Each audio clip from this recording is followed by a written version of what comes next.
Hello hi ನಮಸ್ತೆ Mahadevi fashion ಚಾನಲ್ಗೆ ಎಲ್ಲರಿಗೂ ಸ್ವಾಗತ. ಯಾರೆಲ್ಲ ನಮ್ಮ ವಿಡಿಯೋನ ನೋಡ್ಲಾಕತ್ತಿರಲ್ಲ ಸಬ್ಸ್ಕ್ರೈಬ್ ಮಾಡ್ತೀವಿ, ನೋಡೋರು ನಮ್ಮ ಚಾನಲ್ನ ಸಬ್ಸ್ಕ್ರೈಬ್ ಮಾಡ್ಕೊಳ್ಳಿ. ಹಾಗೆ ಫ್ರೆಂಡ್ಸ್ಗೆ ಫ್ಯಾಮಿಲಿ ಮೆಂಬರ್ಸ್ಗೆ ಆದಷ್ಟು ಶೇರ್ ಮಾಡಿ, ನಮ್ಮ ಚಾನಲ್ಗೆ ಸಪೋರ್ಟ್ ಮಾಡಿ. ಮೊದಲಿಗೆ ಏನೈತಿಲ್ಲ, ಇವತ್ತು ಎಂಬ್ರಾಯ್ಡ್ರಿ ಆಗಿರ್ಬೋದು, ಆರಿ ವರ್ಕ್ ಆಗಿರ್ಬೋದು, ಒಂದು ಬ್ಲೌಸನ್ನು ತೊಗೊಂಡು ಯಾವ ರೀತಿಯಾಗಿ ನೀವು ಆ ಬ್ಲೌಸ್ ಪೀಸ್ ಮೇಲೆ ನೀವು ಮಾರ್ಕಿಂಗ್ ಮಾಡೋದು ಅಂಥೇಳಿ ನಾನು ಯಾವ ರೀತಿಯಾಗಿ ಮಾರ್ಕಿಂಗ್ ಮಾಡ್ತೀನಲ್ಲ ನಿಮ್ಮ ಜೊತೆ ಶೇರ್ ಮಾಡ್ತಾಯಿದ್ದೀನಿ.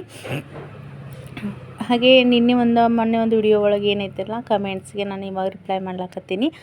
ನೀವು ಯಾವ ಒಂದು ಮಷಿನ್ ಮೇಲೆ ವರ್ಕ್ ಮಾಡೋದು ಅಂತ ಹೇಳತ್ತರ. ನಾನು ಪಿಕೋ ಮಷಿನ್ ಮೇಲೆ ಇವಾಗ ಸ್ಟಾರ್ಟಿಂಗ್ ಇರೋದ್ರಿಂದ ಪಿಕೋ ಮಷಿನ್ ಮೇಲೆ ನಾನು ವರ್ಕ್ ಮಾಡ್ಲಾಕತ್ತೀನಿ. ಸೊ ರಾಲ್ಸನ್ ಮಷಿನ್ನು ಮೇಲೆ ಯಾವ ರೀತಿಯಾಗಿ ವರ್ಕ್ ಬರುತ್ತೆ ಅನ್ನೋದು ನನಗೂ ಕೂಡ ಇನ್ನೂ ಐಡಿಯಾ ಇಲ್ಲ. ಯಾಕಂತಂದರೆ ಪ್ರಾಕ್ಟೀಸ್ಗೋಸ್ಕರ ಅಂಥೇಳಿ ಪಿಕೋ ಮಷಿನ್ ಮೇಲೆ ಮಾಡ್ಲಾಕತ್ತೀನಿ. ವರ್ಕ್ ಕೂಡ ನೀಟಾಗಿ ಬರ್ತಿದೆ. ಪ್ರಾಕ್ಟೀಸ್ ಅನ್ನೋದು ತುಂಬ ಇಂಪಾರ್ಟೆಂಟ್ ಆಗ್ತೈತಿ. ಹೀಗಾಗಿ ನೀವು ಪಿಕೋ ಮಷಿನ್ಗೆ ರಾಲ್ಸನ್ ಮಷಿನ್ಗೆ ಹೋಲಿಸಿದ್ರೆ ಪಿಕೋ ಮಷಿನ್ಗಿಂತಲೂ ರಾಲ್ಸನ್ ಮಷಿನ್ ಮೇಲೆ ವರ್ಕ್ ಅನ್ನೋದು ನೀಟ್ ಬರ್ತೈತಿ. ಹಾಗೆ ಥ್ರೆಡ್ ಕಟ್ ಆಗ್ತಿದೆ ಅಂತ ಹೇಳತ್ತಿದ್ರು. ಬಟ್ ನಾ ಏನೈತಿಲ್ಲ ಇವಾಗ ಕಂಪ್ಯೂಟರ್ ಮಷಿನ್ಗೆ ಏನು ಯೂಸ್ ಮಾಡ್ತಾರಲ್ಲ, ಸೊ ಅದೇ ರೀತಿ ಥ್ರೆಡ್ ತೊಗೊಂಡು ಬಂದು ಯೂಸ್ ಮಾಡ್ತಾಯಿದ್ದೀನಿ. ಇವಾಗ ಸ್ಟಾರ್ಟಿಂಗ್ ಇರೋದ್ರಿಂದ ನಾನು ಯಾವ ಕಂಪ್ನಿ ಏನು ಅಂತ ಇಲ್ಲ, ಜಸ್ಟ್ ನಾನು ಕಂಪ್ಯೂಟರ್ ಮಷಿನ್ ಏನು ಯೂಸ್ ಮಾಡ್ತಾರಲ್ಲ ಅದೇ ಥ್ರೆಡನ್ನು ಇವಾಗ ವರ್ಕ್ ಮಾಡ್ಲಿಕ್ಕೆ ಯೂಸ್ ಮಾಡ್ಲಾಕತ್ತೀನಿ. ವರ್ಕ್ ಕಂಪ್ಲೀಟ್ ಆಗೋವರೆಗೂ ಏನೈತಲ್ಲ ಒಂದು ಸರ್ತಿನೂ ಥ್ರೆಡ್ ಅನ್ನೋದು ಕಟ್ ಆಗಂಗಿಲ್ಲ. ಮತ್ತು ನೀವು ಬಾಬಿನ್ ಕೇಸಲ್ಲಿ ಥ್ರೆಡ್ ಲೂಸು ಫಿಟ್ಟು ಅದನ್ನ ನೋಡ್ಕೋಬೇಕಾಗತ್ತೆ. ಈ ರೀತಿಯಾಗಿ ಒಂದು ಸ್ವಲ್ಪ ನೀವು ಚೇಂಜಸ್ ಮಾಡಿ ವರ್ಕ್ ಮಾಡಿ ನೋಡಿರಿ. ಇವಾಗ ಏನೈತಲ್ಲ, ಇವಾಗ ಫೋಲ್ಡ್ ಮಾಡಿ ಇಟ್ಕೊಂಡಿದ್ದೀನಿ ಬ್ಲೌಸ್ ಪೀಸ. ನಮಗೆ ಬಾರ್ಡರ್ ಎಷ್ಟು ಬೇಕಲ್ಲ ಅಷ್ಟು ನಾವು ನೋಡಿಕೊಂಡು ವರ್ಕಿಗೆ ಬೇಕೋ ಬೇಡವಾ ಅಂತೇಳಿ ನೋಡಿಕೊಂಡು ನೀವು ಡಿಸೈನ್ ಮಾಡಬೇಕಾಗುತ್ತೆ. ಇದು ಮಾರ್ಕಿಂಗ್ ಮಾಡಬೇಕಾಗ್ತೈತಿ. ಇವಾಗ ಬ್ಲೌಸ್ ಲೆಂತನ್ನು ನಾನು ರೆಡಿ ಬ್ಲೌಸ್ ಲೆಂತನ್ನು ಮಾರ್ಕಿಂಗ್ ಮಾಡ್ತೀನಿ ಫಸ್ಟ್. ನಾನು ಇವಾಗ ನನಗೆ ಬಾರ್ಡರ್ ಎಷ್ಟು ಬೇಕಲ್ಲ ನೋಡಿಕೊಂಡು ಇವಾಗ ನಾನು ಮಾರ್ಕಿಂಗನ್ನು ಮಾಡ್ಲಾಕತ್ತೀನಿ. ಎಲ್ಲ ಫುಲ್ ಬಾರ್ಡರ್ ತೊಗೊಂಡ್ರೆ ನಮ್ಗೆ ಕೊರಳಿನ ಲೆಂತ್ ಅನ್ನೋದು ತುಂಬ ಕಡಿಮೆ ಬರ್ತೈತಿ. ಹೀಗಾಗಿ ಒಂದು ಸ್ವಲ್ಪ ಬಾರ್ಡರ್ನ ಬಿಟ್ಬಿಟ್ಟು ಮಾರ್ಕಿಂಗನ್ನು ಮಾಡ್ಲಾಕತ್ತೀನಿ. ಇವಾಗ ರೆಡಿ ಬ್ಲೌಸ್ ಲೆಂತ್ ಮಾತ್ರ ಮಾರ್ಕಿಂಗ್ ಮಾಡ್ಲಾಕತ್ತೀನಿ. ಆಮೇಲೆ ನೀವು ಸ್ಟಿಚಿಂಗ್ಗೆ ಎಷ್ಟು ಬೇಕಲ್ಲ ಅಷ್ಟು ಮಾರ್ಕಿಂಗ್ ಮಾಡ್ಬೋದು. ಇವಾಗ ನೋಡ್ಲತ್ತಿರಲ್ಲ ಕೆಳಗಡೆ ಕೂಡ ಮೇಲ್ಗಡೆ ಶೋಲ್ಡರ್ ಹತ್ತಿರ ಕೂಡ ನಾನು ಮೊದಲಿಗೆ ರೆಡಿ ಬ್ಲೌಸ್ ಲೆಂತನ್ನು ನಾನು ಮಾರ್ಕನ್ನು ಮಾಡ್ತಾಯಿದ್ದೀನಿ. ಇವಾಗ ಕೆಳಗಡೆ ಅರ್ಧ ಇಂಚು ಸ್ಟಿಚಿಂಗ್ ಮಾರ್ಜಿನ್ಗೋಸ್ಕರ, ಮೇಲ್ಗಡೆ ಶೋಲ್ಡರ್ ಜಾಯಿಂಟ್ಗೋಸ್ಕರ ಅರ್ಧ ಇಂಚು ನಾನು ಮಾರ್ಕಿಂಗನ್ನು ಮಾಡ್ತೀನಿ. ಟೋಟಲಾಗಿ ಏನೈತಲ್ಲ 15 ಇಂಚ್ ಆಗ್ತೈತಿ. ಬ್ಲೌಸ್ ರೆಡಿ ಲೆಂತ್ ಏನೈತಿ 14 ಇಂಚ್ ಐತಿ. 1 ಇಂಚು ಸ್ಟಿಚಿಂಗ್ ಮಾರ್ಜಿನ್ಗೋಸ್ಕರ ಅಂತಂದ್ರೆ 15 ಇಂಚ್ ಆಯಿತು. ಇದು ನಾವು ವರ್ಕ್ ಮಾಡೋದಕ್ಕೋಸ್ಕರ ನಾವು ಮಾರ್ಕಿಂಗ್ ಮಾಡ್ತಿರೋದು. ಇಲ್ಲ ಅಂದರೆ ನೀವು ಮೊದಲಿಗೆ ಇದನ್ನ ನೀವು ಯಾವ ರೀತಿಯಾಗಿ ಅಳತೆ ತೊಗೊಂಡು ಮಾರ್ಕಿಂಗ್ ಮಾಡ್ಲಾಕತ್ತೀರಲ್ಲ ಒಂದು ನೋಟ್ ಮಾಡಿ ಇಟ್ಕೊಳ್ಳಿ. ಯಾಕಂತಂದರೆ ನೀವು ಲೈನಿಂಗನ್ನು ಕಟಿಂಗ್ ಮಾಡುವಾಗ ಹೆಲ್ಪ್ ಆಗ್ತೈತಿ. ಇಲ್ಲ ನಿಮ್ಮ ನೆನಪು ಉಳ್ತೈತಿ ಅಂತಂದರೆ ನೀವು ಹಾಗೆ ಕೂಡ ಕಟಿಂಗ್ ಮಾಡ್ಬೋದು. ಇವಾಗ ಅಳತೆ ಬ್ಲೌಸನ್ನು ತೊಗೊಂಡು ಫೋಲ್ಡ್ ಮಾಡಿ ನಾನು ಈ ಒಂದು ಬಟ್ಟೆ ಮೇಲೆ ಇಡ್ತೀನಿ. ಅಂದರೆ ನೀವು ವರ್ಕ್ ಮಾಡಬೇಕಾದಂದ್ರೆ ಒಮ್ಮೆ ಅಳತೆ ಪಟ್ಟೆ ತೊಗೊಂಡು ಆ ಮೆಜರ್ಮೆಂಟ್ ಮಾಡಿ ಅಂದರೆ ಒಂದು ಸ್ವಲ್ಪ ಲೇಟ್ ಆಗುತ್ತಲ್ಲ, ಈ ರೀತಿ ಅಳತೆ ಬ್ಲೌಸನ್ನು ಇಟ್ಬಿಟ್ಟು ನೀವು ಮಾರ್ಕಿಂಗನ್ನು ಆರಾಮಾಗಿ ಮಾಡ್ಬೋದು.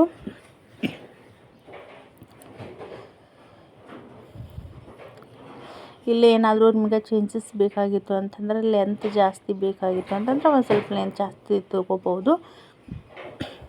ಈ ರೀತಿಯಾಗಿ ಬ್ಲೌಸನ್ನು ಇಟ್ಬಿಟ್ಟು ನೀವು ಕೊರಳಿನ ಲೆಂತ್ ಕೂಡ ಇದ್ರೊಳಗೆ ಮಾರ್ಕಿಂಗ್ ಮಾಡ್ಬೋದು. ಇಲ್ಲ ಸೆಪ್ರೇಟಾಗಿ ಮಾಡ್ತೀನಿ ಅಂದರೂ ಮಾಡ್ಕೋಬೋದು. ಇವಾಗ ಶೋಲ್ಡರು ನಾನು ಮಾರ್ಕಿಂಗನ್ನು ಮಾಡ್ಲಾಕತ್ತೀನಿ. ಎಷ್ಟು ಶೋಲ್ಡರ್ ಬೇಕು ಅನ್ನೋದು. ಇದು ನಾನು ಬ್ಲೌಸ್ ಇದು 45 ಸುತ್ತಳತೆ ಇರ್ತಕ್ಕಂಥ ಬ್ಲೌಸ್ ಇದು. ಇವಾಗ ಶೋಲ್ಡರ್ ಜಾಯಿಂಟ್ಗೋಸ್ಕರ ಅಂತ 1/2 ಇಂಚ್ ತೊಗೊಂಡಿದ್ದೀನಲ್ಲ ಅದನ್ನೂ ಸೆಪ್ರೇಟಾಗಿ ನಿಮ್ಗೆ ಅರ್ಥ ಆಗಲಿ ಅನ್ನೋದಕ್ಕೋಸ್ಕರ ತೋರಿಸ್ತಾ ಇದ್ದೀನಿ.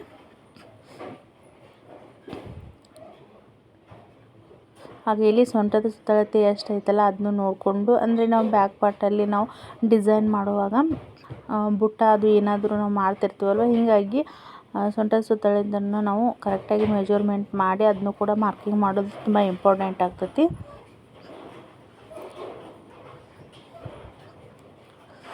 ಇದಾದ ನಂತರ ಇಲ್ಲಿ ನಾನು ಶೋಲ್ಡರು ಇದು ನಾವು ಮಾಮೂಲಾಗಿ ಅಂತಂದರೆ ಶೋಲ್ಡರ್ 6 ಇಂಚು ಅಥವಾ 5.25 ಇಂಚು ಈ ರೀತಿಯಾಗಿ ತೊಗೊಳ್ತಿರ್ತೀವಿ ನಾವು. 45 ಸುತ್ತಳತೆ ಇತ್ತು ಅಂತಂದ್ರೆ ಇಲ್ಲಿ ನೆಕ್ ವಿಡ್ತ್ ಕೂಡ ನಾನು ನೋಡ್ತಾ ಇದ್ದೀನಿ. ಇಲ್ಲ ನೀವು ಇದೇ ಸುತ್ತಳತೆ ಮೆಜರ್ಮೆಂಟ್ ಪ್ರಕಾರ ತೊಗೊಳ್ತೀನಿ ತೊಗೋಬೋದು. ಇಲ್ಲಿ ರೆಡಿ ಶೋಲ್ಡರು ಮತ್ತು ಅದಕ್ಕೆ ಸ್ಟಿಚಿಂಗ್ ಮಾರ್ಜಿನನ್ನು ಸೇರಿಸ್ಬಿಟ್ಟು ನಾನಿಲ್ಲಿ ಮಾರ್ಕಿಂಗನ್ನು ಮಾಡ್ತಾಯಿದ್ದೀನಿ. ಇಲ್ಲಿ ಸೈಡ್ ಕೂಡ ಅಷ್ಟೇ ನೋಡಿರಿ, ಇದನ್ನು ಕೂಡ ನಾನು ರೆಡಿ ಮತ್ತು ಸ್ಟಿಚಿಂಗ್ ಮಾರ್ಜಿನನ್ನು ಸೇರಿಸಿ ಅದಕ್ಕೂ ಕೂಡ ಎಕ್ಸ್ಟ್ರಾ ನಾನು ಮಾರ್ಕಿಂಗನ್ನು ಮಾಡ್ತಾಯಿದ್ದೀನಿ. ಇಷ್ಟೇ ನೋಡಿರಿ. ಇವಾಗ ಅಳತೆ ಬ್ಲೌಸನ್ನು ನಾನು ತೆಗೆದು ಇವಾಗ ಮಾರ್ಕಿಂಗನ್ನು ಮಾಡ್ತೀನಿ. ಇವು ಮೊದಲಿಗೆ ಏನೈತಲ್ಲ ಇವು ನಮಗೆ ಇವಾಗ ಒಂದು ಸೈಡದ್ದು ನಾವು ಮಾರ್ಕಿಂಗ್ ಮಾಡ್ಲಾಕತ್ತೀವಿ, ಇನ್ನೊಂದು ಸೈಡು ಫೋಲ್ಡ್ ಮಾಡಿ ನಾವು ಮಾರ್ಕ್ ಮಾಡ್ಕೋಬೇಕಲ್ಲ, ಅದಕ್ಕೋಸ್ಕರ ಈ ರೀತಿಯಾಗಿ ನಾನು ಎಲ್ಲ ರೀತಿಯೂ ಎಲ್ಲ ಕಡೆಯೂ ಮಾರ್ಕಿಂಗ್ ಮಾಡ್ತೀನಿ. ಶೋಲ್ಡರು 6 ಇಂಚು, ಇದು ಸ್ಟಿಚಿಂಗ್ ಮಾರ್ಜಿನನ್ನು ಸೇರಿಸ್ಬಿಟ್ಟು ನಾನು ತೊಗೊಂಡಿರೋದು 6 ಇಂಚಿಗೆ ಮಾರ್ಕಿಂಗ್ ಮಾಡ್ತಾಯಿದ್ದೀನಿ. ಮೊದಲಿಗೆ ಏನೈತಲ್ಲ ಅವರು ಇದು 45 ಸುತ್ತಳತೆ, ನಾನು ಮಾಮೂಲಾಗಿ ಆರ್ಮೋಲ್ ಲೆಂತು 6 ಇಂಚ್ ತೊಗೊಳ್ತೀನಿ. ಇವರು ಒಂದು ಆರ್ಮೋಲ್ ಲೆಂತು ಒಂದು ಅರ್ಧ ಇಂಚು ಎಕ್ಸ್ಟ್ರಾ ಬೇಕಂತ ಹೇಳಿದರು. ಹೀಗಾಗಿ ನಾನಿಲ್ಲಿ 6.5 ಇಂಚನ್ನು ತೊಗೊಂಡಿದ್ದೀನಿ. ಅಂದರೆ ಒಬ್ಬೊಬ್ರು ಬಾಡಿ ಮೆಜರ್ಮೆಂಟ್ ಪ್ರಕಾರ ನಾವು ಒಂದು ಸ್ವಲ್ಪ ಚೇಂಜಸ್ ಮಾಡಬೇಕಾಗ್ತೈತಿ. ಅಂದರೆ ಅವ್ರದ್ದು ರೆಡಿ ಆರ್ಮೋಲ್ ಲೆಂತ್ ಬಂದುಬಿಟ್ಟು 9 ಇಂಚಿತ್ತು. ಸೊ ಅದು ಟೈಟ್ ಆಗ್ತಾಯಿದೆ, ಒಂದು ಸ್ವಲ್ಪ ಅರ್ಧ ಇಂಚ್ ಎಕ್ಸ್ಟ್ರಾ ಬೇಕಂದ್ರು. ಹೀಗಾಗಿ ನಾನು ಆರ್ಮೋಲ್ ಲೆಂತ್ ಕೂಡ ಒಂದು ಸ್ವಲ್ಪ ಎಕ್ಸ್ಟ್ರಾ ಮಾಡ್ಕೊಂಡು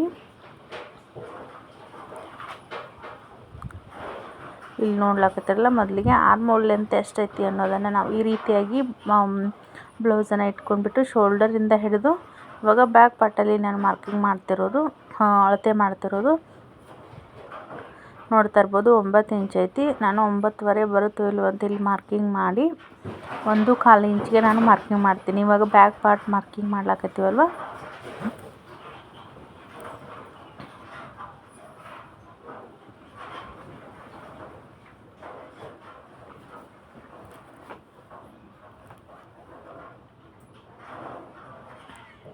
ಒಂದು 1/4 ಇಂಚಿಗೆ ಈ ರೀತಿ ಕರ್ವ್ ಸ್ಕೇಲ್ ತೊಗೊಂಡು ನೀವು ಇದನ್ನು ಮಾರ್ಕಿಂಗನ್ನು ಮಾಡ್ಬೋದು. ಇದಾದ ನಂತರ ಸ್ಟಿಚಿಂಗ್ ಮಾರ್ಜಿನ್ ಎಲ್ಲಿಗೆ ಬರುತ್ತಲ್ಲ ಅಲ್ಲಿಗೆ ಇಟ್ಕೊಂಡು ನೋಡ್ತಾ ಇದ್ದೀನಿ. ಮತ್ತು ಶೋಲ್ಡರ್ ಜಾಯಿಂಟ್ಗೋಸ್ಕರ ಅರ್ಧ ಇಂಚ್ ಏನು ಬಿಟ್ಟಿವಲ್ಲ ಅದನ್ನ ಬಿಟ್ಬಿಟ್ಟು ನಾವು 9.5 ಬರುತ್ತೋ ಇಲ್ಲ ಅಂತ ಚೆಕ್ ಮಾಡಿಕೊಂಡು ಇವಾಗ ಕರೆಕ್ಟಾಗಿ 9.5 ಬರ್ತಿದೆ. ಇದಾದ ನಂತರ ಏನೈತಲ್ಲ ಸೈಡ್ ಕೂಡ ಈ ಲೈನ್ಸ್ನ ನಾನು ಜಾಯಿಂಟ್ ಮಾಡ್ತೀನಿ.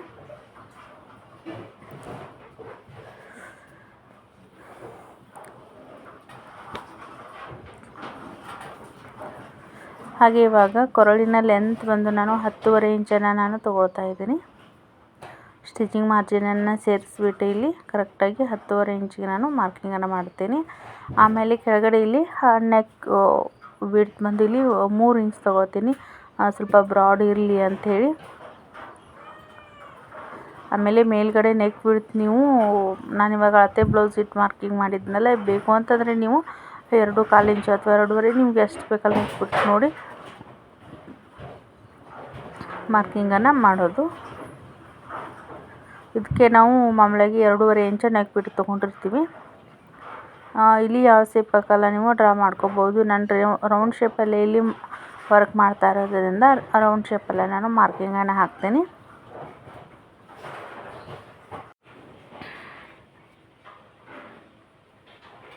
ಇವಾಗ ಮಾರ್ಕಿಂಗ್ ಮಾಡೋದು ಕಂಪ್ಲೀಟ್ ಆಯಿತು.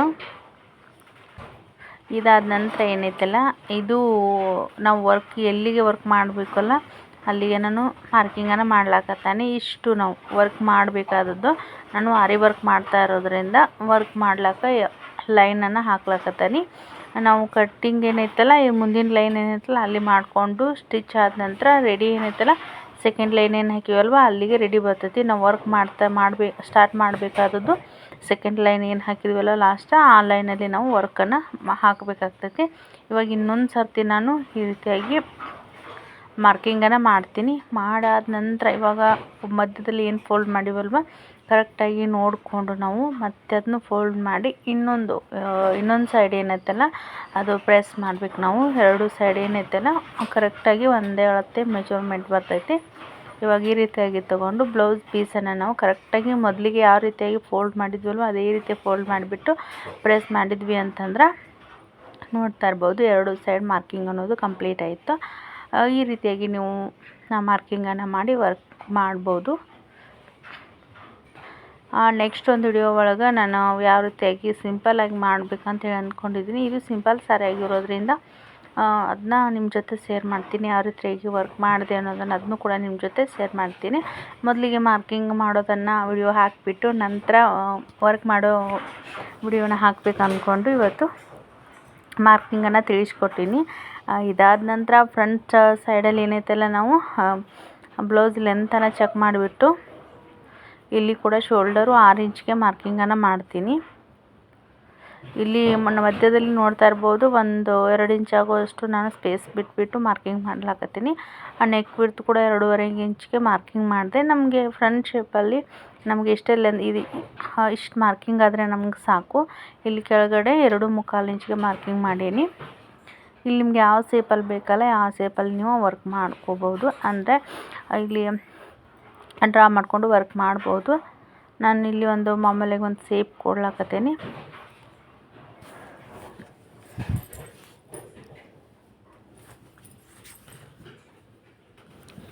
ಎಷ್ಟು ಫ್ರಂಟ್ ಪಾರ್ಟ್ ಮಾರ್ಕಿಂಗ್ ಆಯಿತು. ಇಲ್ಲಿ ಲೆಂತ್ ಎಷ್ಟು ಕೂರುತ್ತೋ ಇಲ್ಲೋ ನೋಡಿಕೊಂಡು ಆಮೇಲೆ ಸ್ಲೀವ್ಗೆ ನಮಗೆ ಬಟ್ಟೆ ಶಾರ್ಟೇಜ್ ಬೀಳುತ್ತಾ ಅದನ್ನು ಕೂಡ ನಾವು ಅಳತೆ ಮಾಡಿಕೊಂಡು ನಾವು ಫ್ರಂಟ್ ಸೈಡ್ ಏನೈತೆಲ್ಲ ಮಾರ್ಕಿಂಗನ್ನು ಮಾಡಬೇಕಾಗ್ತೈತಿ. ಇದಾದ ನಂತರ ಇನ್ನೊಂದು 2 ಸೈಡ್ ಬಾರ್ಡರ್ ಇತ್ತಲ್ಲ, ಇದು ಒಂದು ಬ್ಯಾಕ್ ಪಾರ್ಟ್ಗೆ ಒಂದು ಸ್ಲೀವ್ಗೆ. ಇವಾಗ ಸ್ಲೀವ್ ಮಾರ್ಕಿಂಗನ್ನು ಮಾಡ್ಲಾತೀನಿ. ಫೋಲ್ಡ್ ಮಾಡಿಬಿಟ್ಟು ಒಂದು 20 ಇಂಚ್ ಇತ್ತು, ಅದರೊಳಗೆ ಮಧ್ಯದಲ್ಲಿ ಒಂದು 10 ಇಂಚಿಗೆ ಒಂದು ಮಾರ್ಕಿಂಗನ್ನು ಮಾಡೀನಿ. ಇವಾಗ ಒಂದು ಸ್ಲೀವ್ ಮಾರ್ಕಿಂಗನ್ನು ತೋರಿಸಿ ನಾವು ಕೊರಳಿಂದ ಹೆಂಗೆ ಫೋಲ್ಡ್ ಮಾಡಿ ನಾವು ಪ್ರೆಸ್ ಮಾಡಿದ್ವಲ್ವ ಅದೇ ರೀತಿಯಾಗಿ ಇದನ್ನು ಕೂಡ ಮಾಡೋದು. ಸ್ಲೀವ್ ರೌಂಡಿಂಗ್ ಎಷ್ಟು 7 ಇಂಚ್ ಐತಿ, ಅದಕ್ಕೂ ಕೂಡ ಆ ಸೈಡ್ 7 ಇಂಚು ಈ ಸೈಡ್ 7 ಇಂಚ್ಗೆ ನಾನು ಮಾರ್ಕಿಂಗನ್ನು ಮಾಡ್ತೀನಿ. ಇದಾದ ನಂತರ ಸ್ಲೀವ್ ಲೆಂತ್ ಬಂದುಬಿಟ್ಟು ಕರೆಕ್ಟಾಗಿ 7 ಇಂಚ್ ಐತಿ. ಶೋಲ್ಡ್ರ್ ಜಾಯಿಂಟ್ ಹಿಡಿದು 7 ಇಂಚ್ ಐತಿ. ಇಲ್ಲಿ ಕೂಡ ನಾನು ಕೆಳಗಡೆ 1/2 ಇಂಚು ಸ್ಟಿಚಿಂಗ್ ಮಾರ್ಜಿನ್ಗೆ ಅಂತ ಹೇಳಿಬಿಟ್ಟು ನಾನು 7 ಇಂಚ್ಗೆ ಒಂದು ಮಾರ್ಕಿಂಗನ್ನು ಮಾಡ್ತೀನಿ. ನಾನು ಫುಲ್ ಏನು ಬಾರ್ಡರ್ ಐತಲ್ಲ ಸ್ಲೀವ್ಗೆ ಇರಲಿ ಅಂಥೇಳಿ ನಾನು ಸ್ಲೀವ್ ರೌಂಡಿಂಗ್ ಅಷ್ಟೇ ವರ್ಕ್ ಮಾಡಬೇಕಂತೇಳಿ ಅಂದ್ಕೊಂಡು ಇವಾಗ ಲೆಂತನ್ನು ಮಾರ್ಕಿಂಗನ್ನು ಮಾಡ್ತಾಯಿದ್ದೀನಿ.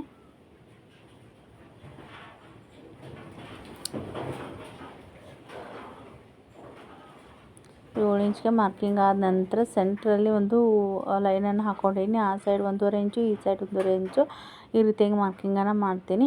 ಇದಾದ ನಂತರ ಇವಾಗ ಸೈಡಲ್ಲಿ ಕೂಡ ಮೊದಲಿಗೆ ನಾವು 7 ಇಂಚನ್ನು ಇಲ್ಲಿ ಮಾರ್ಕಿಂಗ್ ಮಾಡಿಬಿಟ್ಟು ನಾವು ಡೌನಿಂಗ್ ಎಷ್ಟು ತೊಗೋತೀವಲ್ವ ಅಷ್ಟಕ್ಕೊಂದು ಮಾರ್ಕಿಂಗ್ ಮಾಡಬೇಕು. ಇಲ್ಲಿ 2.5 ಇಂಚಿಗೆ ಒಂದು ಮಾರ್ಕಿಂಗನ್ನು ಮಾಡಿಬಿಟ್ಟು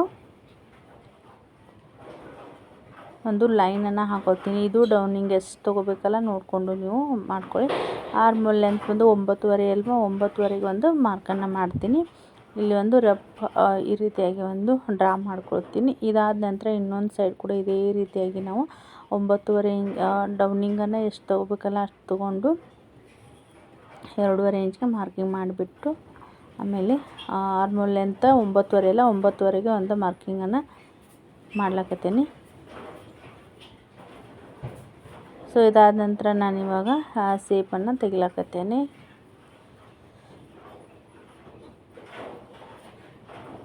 ನಾನಿಲ್ಲಿ ಈ ರೀತಿಯಾಗಿ ಶೇಪ್ ಮಾಡಿಬಿಟ್ಟು ಸ್ಟಿಚಿಂಗ್ ಮಾಡುವಾಗಲೇ ಏನೈತಲ್ಲ ಫ್ರಂಟ್ ಶೇಪ್ ಅನ್ನೋದನ್ನು ಸ್ಟಿಚಿಂಗ್ ಮಾಡುವಾಗಲೇ ತೆಗೆದುಬಿಟ್ಟಿರ್ತೀನಿ.